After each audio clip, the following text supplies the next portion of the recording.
And let's not forget, Matt, the Bucks made that huge comeback in Game 5. I know you haven't, and neither have Suns fans. And now they have their first lead of the series, so teams that go 3-2 in the finals go on to win 81% of the time. Obviously, that would mean a whole lot for these fans. Can't believe Tim said the capacity would double perhaps tonight in the Deer District.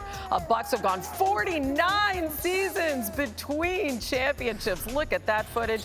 And Chris Paul looking to stop that. He's on the verge of becoming the first player to lose 4 7-game series in which his team led 2-0. All of which brings us to Dave McMenamin for that side of the story. The Suns looking to put the Bucks back on a plane like their coach Monty Williams said, send them back to the Valley for Game 7 where the home team wins over 90% of the time.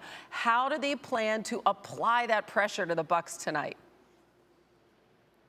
Well, certainly, Hannah, obviously there's inherent pressure to a Game 6 in an elimination scenario. But I asked Chris Paul about what he's feeling going into this one, and he said, I'm actually excited. He said, if early on in the season, if Coach Monty Williams told us that you were going to be in this scenario, win 2 games and you get the NBA championship, I would certainly take it. I like the guys in our locker room to be capable to pull off this feat.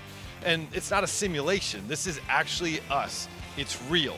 We're here right now. Now, of course, there's things they're going to have to do better than they did in Game 5, particularly try to generate some more three-point looks. They shot almost 70% as a team from deep in Game 5, but they only got 19 threes. Earlier in the playoffs, they were putting up 40 threes in a game, and that's because of the Bucks' defensive schemes. A couple things they're going to have to go against, some statistical trends, if you will. One, teams are just 4-21 all time, being down 3-2 in the 2-2-1-1-1 NBA Finals format. So certainly that's something going against the Suns.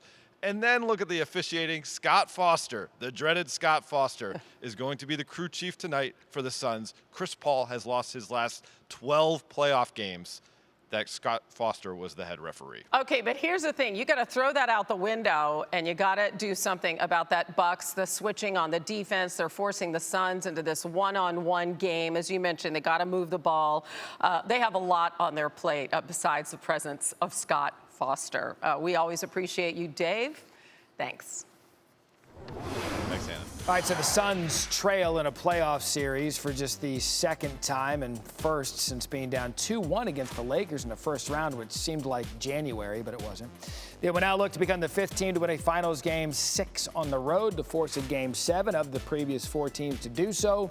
Only the 1962 Celtics won both games 6 and 7. I've said it before, and I'll say it again. Game day Perk just hits a little bit different. So, Perk, give me this. It hasn't been great lately, so what does Chris Paul have to do better to help Phoenix get this thing back to the desert?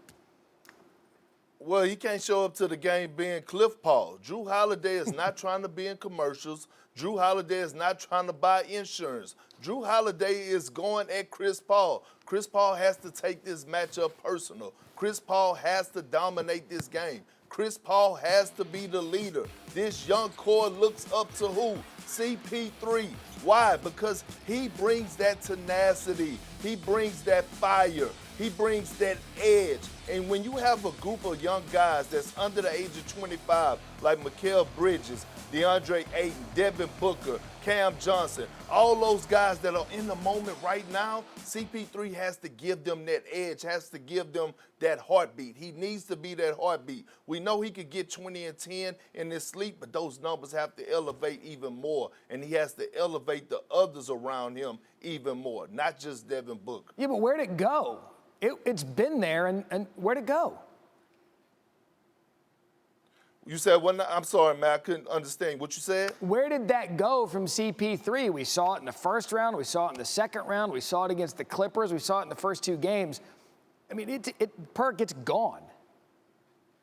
Well, it is, and it's missing, and it's because of Drew Holiday. We have to give Drew Holiday credit. We have to give Mike Budenholzer credit. Right now, you look at this series, the tides have turned for his coaching. Mike Budenholzer made the adjustment by putting Drew Holiday on Chris Paul. Mike Budenholzer made the adjustment by moving Giannis to the 5, switching everything. It's time for Monty Williams to make the adjustment. He has to make the in-game adjustments, the personnel adjustment, get DeAndre Ayton more touches on the low block when the man goes 7 for 13 from the field and has 20 and 10, and he has these smaller guards on them in the paint. They have to get more, but it starts with the head of the snake. That's Monty Williams and that's CP3. Those are the leaders of this young group, and they have to put them in position to be successful. Right now, Mike Budenholzer have changed the hands of time, and he's out coaching Monty Williams. All right, Perk, quickly, a win tonight for Giannis, where would that put him in the NBA's hierarchy with the championship?